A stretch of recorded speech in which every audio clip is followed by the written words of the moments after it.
Bonjour Ilana, bonjour à toutes et à tous. Dans la paracha Kitavo que nous lirons ce Shabbat, on nous dit qu'il faudra construire un autel avec des avanim shelemot, des pierres complètes, des pierres entières. Chapitre 27, verset 6 du Deutéronome. Avanim shelemot, des pierres entières. Le Sefer Yetzira nous dit que les lettres sont comparées aux pierres qui permettent de construire des maisons, comprenez des mots, et ces maisons vont former des rues. Les rues, ce sont les phrases, et les rues vont avoir une ville.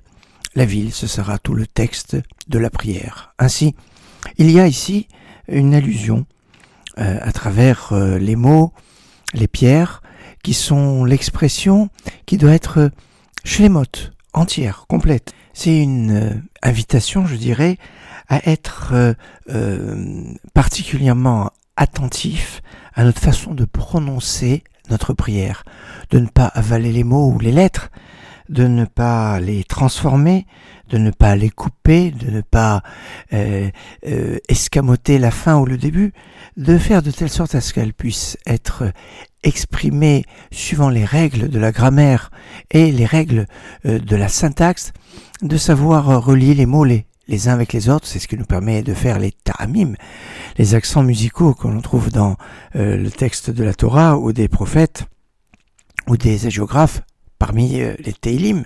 Et oui, des fois, en séparant les mots d'une façon différente que ce que l'on doit faire, ça peut donner un sens différent. Alors, être particulièrement attentif à notre expression de notre prière, prendre le temps, vaut mieux faire peu avec ferveur et je dirais précision, que beaucoup et qui va être bâclé, qui va être à moitié avalé et à moitié escamoté.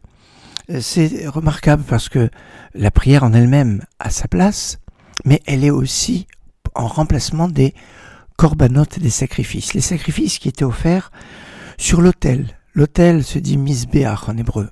Et misbéach, les lettres du mot misbéach ont pour valeur numérique 57. Le même c'est 40, le zayin c'est 7, le bet 2 et le chet 8. 8 et 2 ça fait 10, zayin c'est 7 ça fait 17, et même 40, 57. Et 57 c'est le nombre de bénédictions que l'on fait à travers les 3 amidot que nous faisons chaque jour. À travers la amida du soir, du matin et de l'après-midi. Dans chacune de ces amidot, il y a 19 bénédictions. Eh bien oui, 3 fois 19, ça fait bien 57. Le nombre de bénédictions correspond à la valeur numérique du mot misbéach, un autel. Aussi, nos prières remplacent les corbanotes, les sacrifices. Et de la même façon qu'un sacrifice devait être intègre, on le vérifie, et qui n'est pas de moum, qui n'est pas de défaut, faisons attention à ce que notre prière, notre expression, ne soit pas avec des défauts, avec des moums. Et là, nécessairement, si nos prières, nos avanim sont shelemot entières, elles amèneront shalem, shalom, la paix. Excellente journée.